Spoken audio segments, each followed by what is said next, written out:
Yeah, baby. Here we go. Gotta do it like this real quick.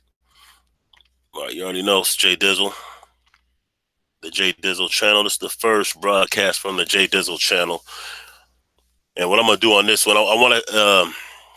We're gonna go into this Ebony Magazine situation. In case y'all ain't already heard, of course they did a big article, a big parade, a big celebration, if you will, based on the fact that Empire showed the first black gay wedding scene. And I want to get into that. The importance of the new black media and the detriment of the old black media and the old civil rights um, thought or state of mind of the old civil rights era. That doesn't mean everybody that's from that era or every individual who was a part of the civil rights movement in the 60s, but I'm saying the general thought as is being portrayed in leadership positions across the country now. So, as always, I'm going to refrain from using any rhetoric that could be offensive towards the LGBT community, based on the fact that I don't feel that that would be the best way to get my message out. And of course, because of the censorship and things like that. This is the J Dizzle channel. I would appreciate if you would give it a subscription. If you subscribe, hit the thumbs up, hit the subscription, hit the bell, leave comments, share, do these kind of things. The reason I'm not doing this on my regular channel is based on the fact that it's been flagged so many times and, you know, demonetized and all these different things, going through so many turmoil just by trying to get my message out, that I believe the algorithms are already stacked against me for a channel that has, you know, over 4,000 subscribers. The views have been very, very low, especially considering the fact that when I only had like 200 subscriptions, you know, I was getting thousands and tens of thousands of views.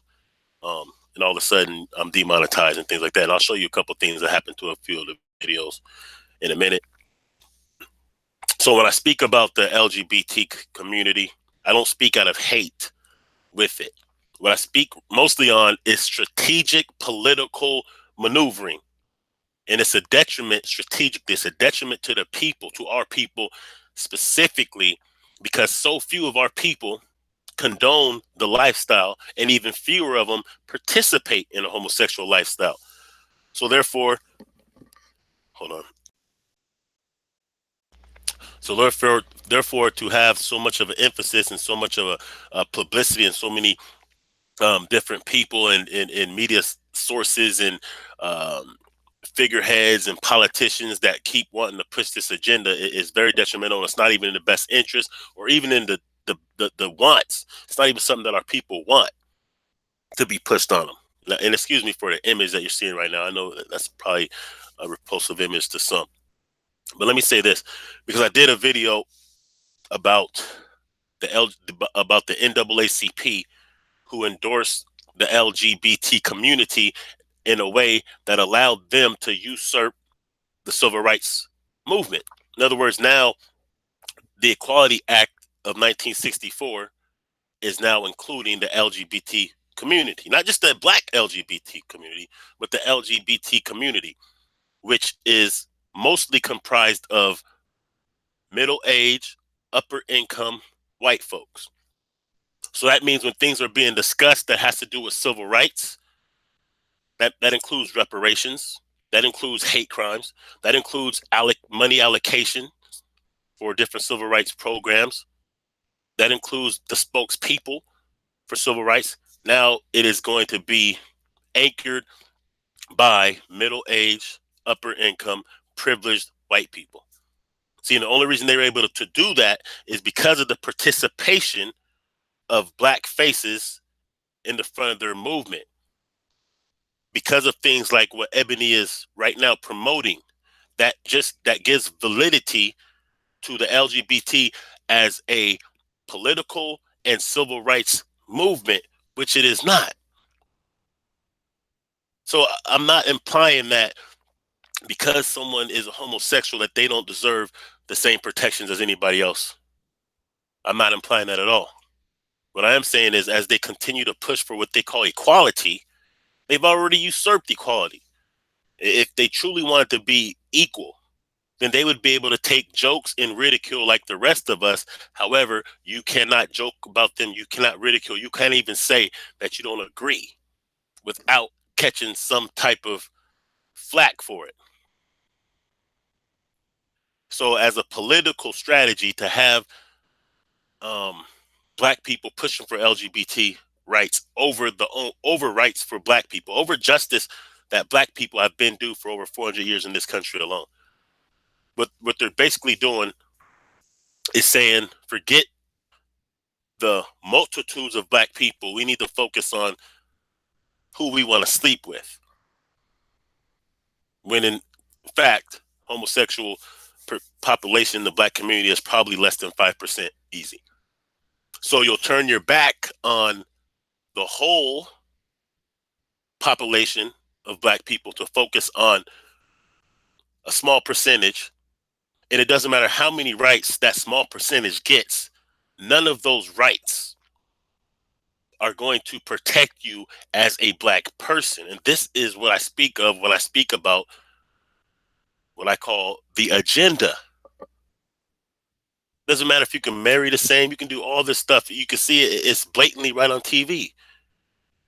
It's in cartoons. It's in the schools. What more do they really want? What are they being held back from?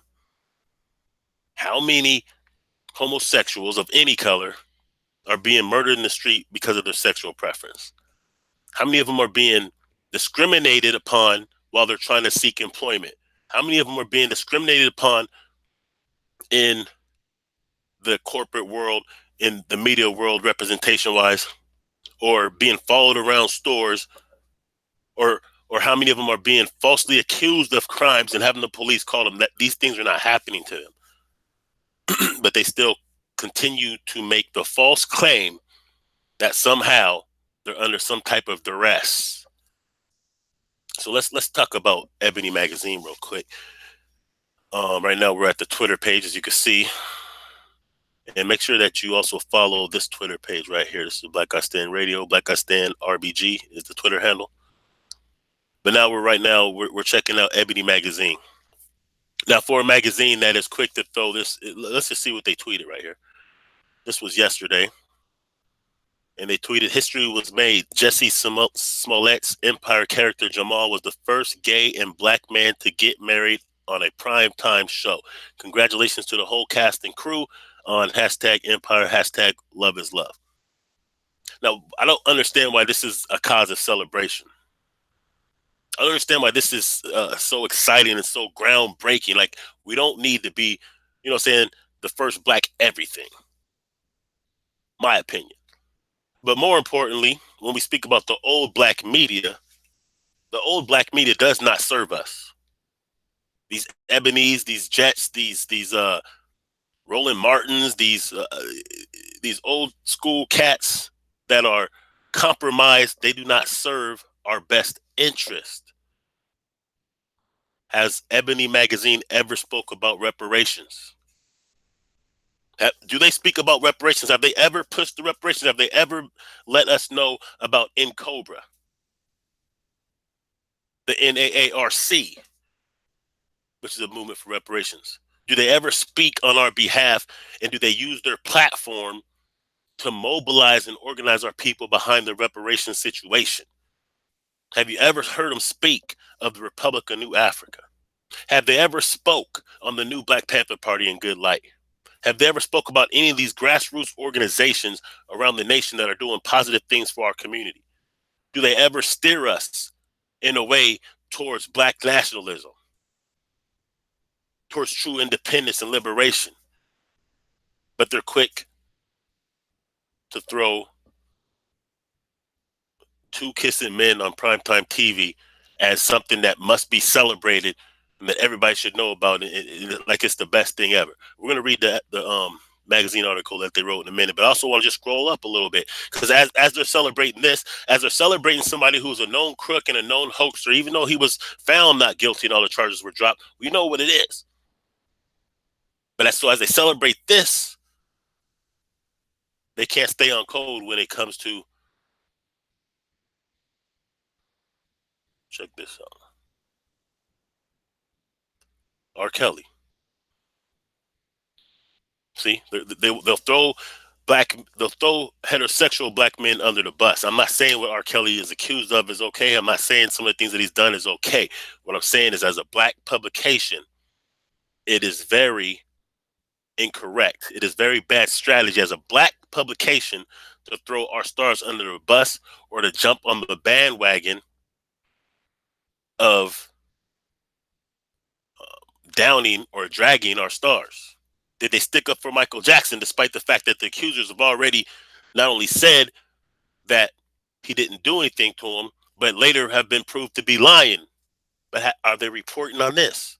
Are they doing anything to clean up the image of Bill Cosby? Even though we know through the deposition and testimony, were they on the front line saying hands off of Bill Cosby? And do they do anything to protect our image as they parade around homosexual behavior as if it's the best thing, as if it's not detrimental to our community? In a community where we already have enough problems with our families, they're pushing an agenda that further breaks up our families, that would lead to our demise if they were able to convince or persuade all of our people to engage in this behavior. We wouldn't have a future. Not only that, it doesn't serve the best interest because most black people do not condone, support, and definitely don't practice this behavior. There's so many different things. I want you to think about it and put it in the comments.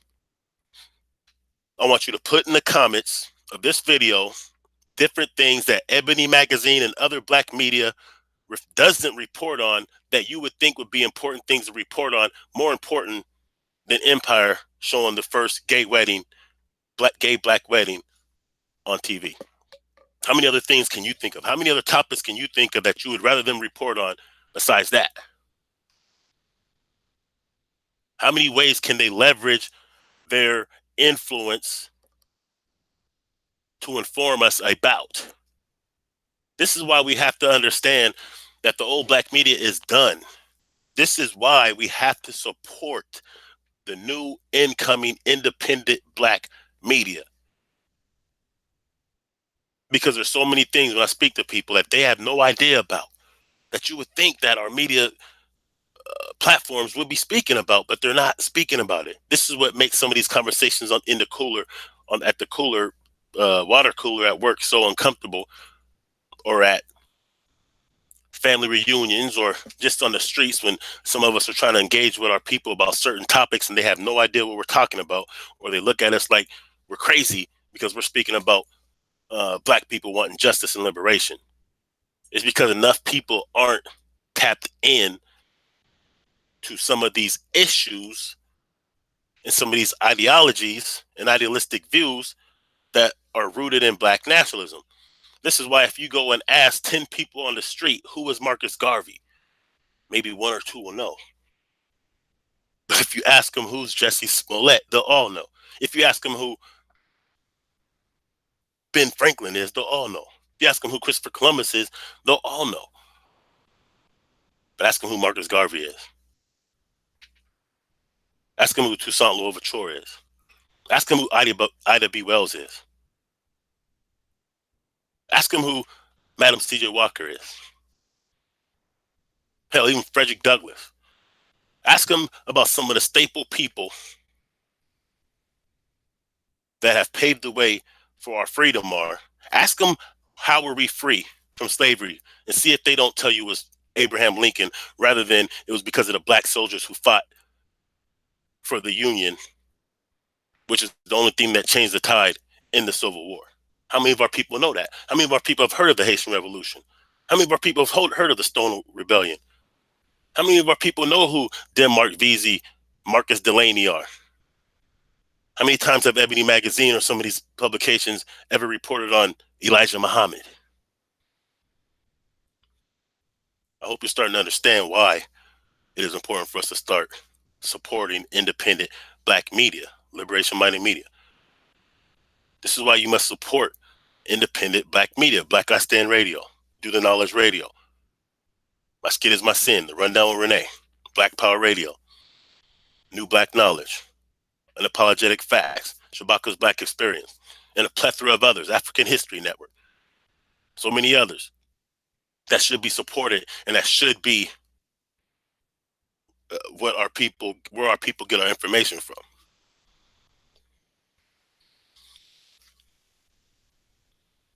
Because any other ethnic group will unapologetically push those who mean something. So as we get fed, spoon fed every day, and our children at school get spoon fed straight up murderers, straight up people who enslaved our people, experimented with our people, mutilated and killed our people. We're talking about Ben Franklin, Thomas Jefferson, George Washington, and the likes. Christopher Columbus, Napoleon Bonaparte. As this is spoon fed to our children to look at them as great men, our children don't even know about those who participated in the liberation of our people. This is a problem. It's too late for the old black media. They're done. The new black media has emerged. It must be supported. Now let's get into this article real quick. Actually, before I get to there, I'm going to show you just how fugazi this thing is. Look, I did a video. So all the censorship that you see going on social media, Facebook particular, but also YouTube. If you've ever, I don't search for a certain type of YouTube or Facebook post, but sometimes they come across my feed. So I was on Facebook yesterday, and there was an article about 3 brothers in Alabama that treated an old white lady to dinner. Just invited her over, paid for her dinner, made the news and all this bullshit. Okay. So as I was reading the comments on this feed, and I was reading the comment from the original poster, and I seen the most vile, anti-black. They were calling us apes and monkeys, and we're all criminals and should be shot. And they were saying the most gruesome things about our people, the most degrading things about our people. Yet they don't get censored for that. Yet if you say you don't agree with homosexuality, you'll get flagged. So this is what happens when you try to go to a video that I made on my main channel, the Nettercat YouTube channel. So I made a video called The Gay Manifesto Exposed. And let me just be clear. No F-bombs were in this. No hate was in this video. Matter of fact, all the video was my brother Malcolm Flex from Malcolm Flex TV reading a document that was produced by someone named Michael Swift in 1989, I want to say, or 1987. And within this document, what he was explaining is how he wants a takeover in politics, education. The document actually said that they're going to rape boys and men in the church, in the Boy Scouts, just every level of society. How they're going to have an offensive assault on boys and men. They even used the word rape. How they're going to take over government, take over media. They're going to make it illegal for people to say anything against the agenda, and they're going to make people praise it. This is what the Gay Manifesto, as written by Michael Swift, I believe it was 1987, said. So all we did is read that and spoke about the agenda a little bit. And now in order to see that video, you have to hit a I understand, this is inappropriate and offensive to some audiences. So it's not offensive when they're calling us all kinds of coons, apes, niggas, want to kill us, hang us. That's not offensive. But for us to tell you what they actually wrote in their own documents, apparently is offensive. So now, as you can see on this particular video, you can't see the view count. You can't like it. You can't share it. You can't comment on it. And you have to hit a button, a disclosure, in order to watch it. Just saying. Got another one. Another video. This is why I need y'all to subscribe to this particular channel right here. so I can avoid these algorithms, and we can start getting some information out without it being plagued by those who's wishing to censor. Not to mention, I would say that we also need to go ahead and get over to melanatedpeople.net, independent black social media site, because we do have to start making an exodus from the typical social media sites so that we can have our own thoughts without being flagged and suspended and deleted. So I made another video called Surviving White People. The reason I made this video is because when that Surviving R. Kelly came out and they were thrashing on Bill Cosby and thrashing on Michael Jackson, I was like, well, let's go ahead and find some things that have been done that mirror the fact, mirror these brothers who they're trying to slander, the legacy that they're trying to slander, the icons that they're throwing dirt on. Well, I said, okay, well, let's talk about Jerry Lee Lewis then, because he married his 13-year-old cousin. Let's talk about Elvis Presley because he married his 14-year-old girlfriend. Let's talk about the shooter in New Zealand. Let's talk about who else did we speak about in this one? Donald Trump and his shenanigans, the Catholic Church, the guy who was doing the scamming in those universities, Harvey Weinstein. These are kind of some of the topics that I went into. Like I said, there was no hate. There was no hate being spewed in this. There was no cracker bombs and let's hate whitey. None of that. All I did is just like, yo, this is what's going on. This is what they've been doing. This is what it is. And of course, they flagged it the same way they did the other one.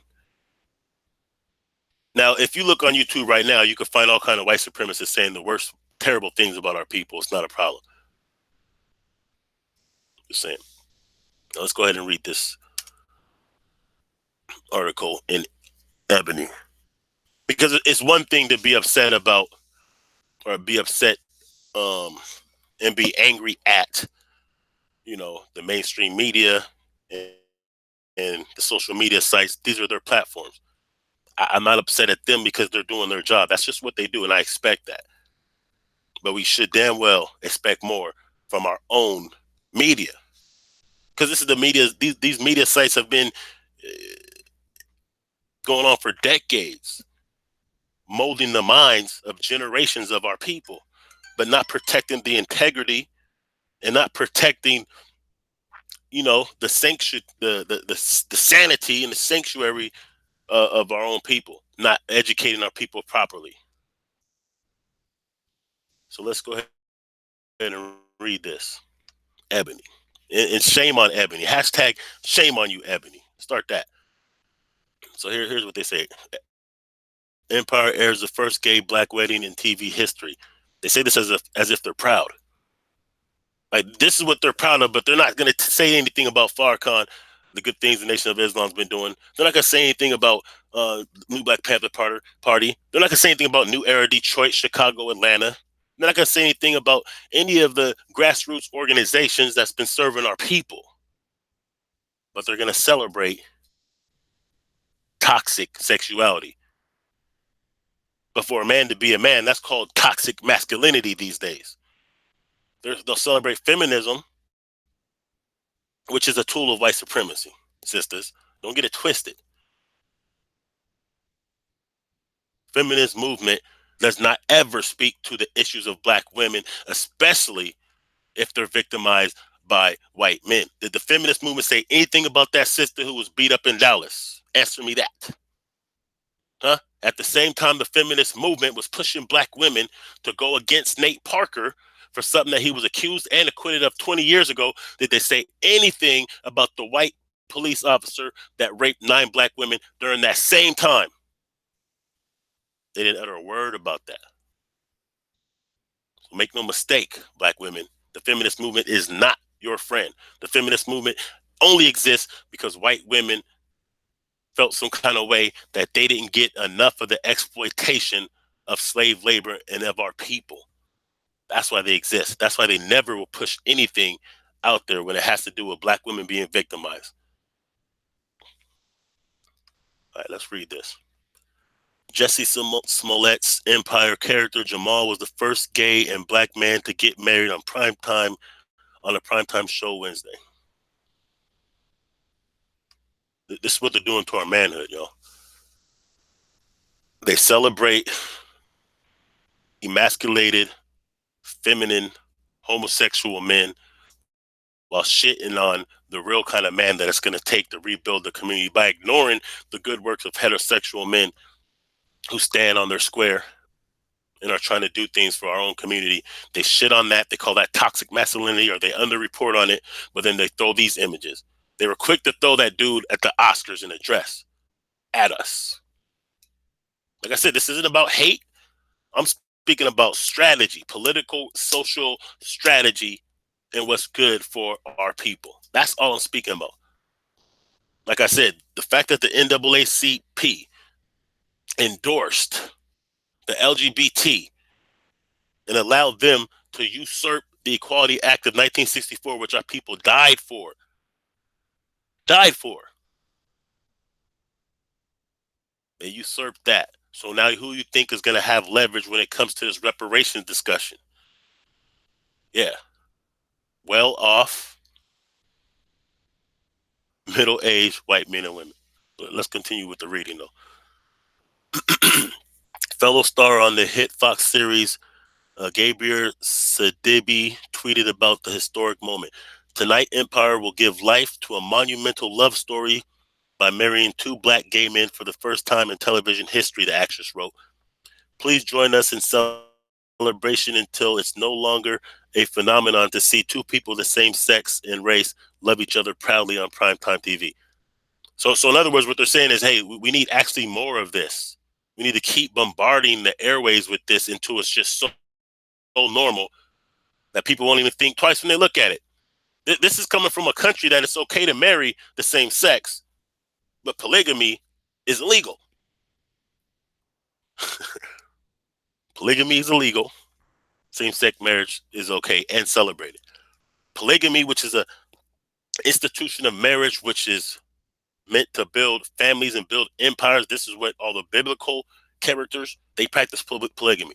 Most of the kings and queens of these kingdoms that we keep referring to, they typically had polygamous institutions of marriage. Matter of fact, in Africa, there's no country that outlaws polygamy. I'm not saying that everybody should be polygamous. Monogamous relationships are important as well.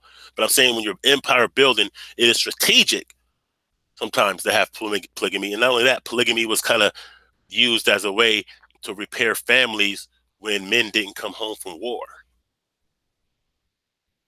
But that is illegal and frowned upon in this country. But two men get married is cool. Okay. During the episode, Jamal married his fiancée, Koi.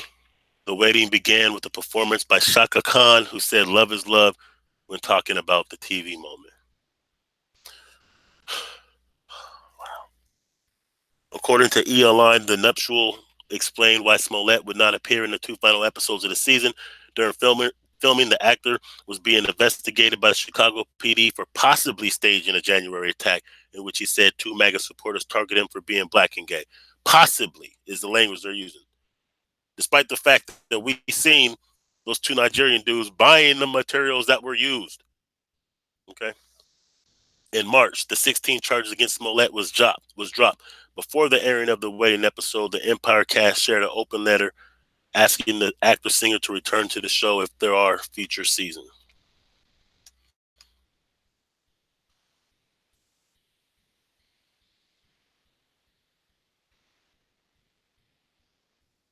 That's all I'm saying, man. All I'm saying is, look, I really hope that y'all start to really get behind independent black media. Hold up, I think I missed something here.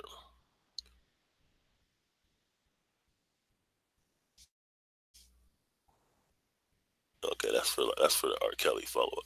So as they're sitting here down in heterosexual black men, they're uplifting homosexual. So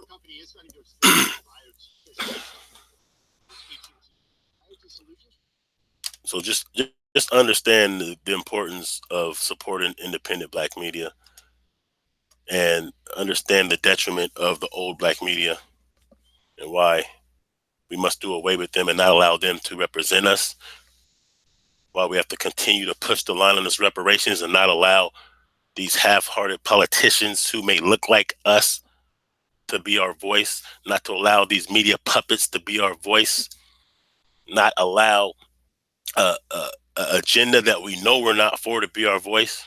And this is why we not only have to support independent Black media, but we also have to start looking for alternatives on the social media because they're silencing our voice. Matter of fact, I should have went into an article, maybe I will later, Facebook and how they handpick and continue to suppress Black thought. I've already done it before. You check on the Nettercat YouTube channel, but subscribe to this channel, like it, comment. Let me know other things that you think Ebony or other Black media platforms could be reporting on that they're not. And I bet you everything that you name and you think of, you can find if you look for the hashtag Liberation Minded Media and you look for the, put that in your hashtag, check Liberation Minded Media. That's Black Guy Stand Radio, My Skin is My Sin, The Rundown with Renee, Black Power Radio, Shabaka's Black Experience, Do the Knowledge Radio, let me see what else, NBK, or any of these proper independent Black media sites, and I guarantee all the things that you think are not being reported on old Black media platforms are definitely being reported on the new Black media. That's all I want to say. Peace.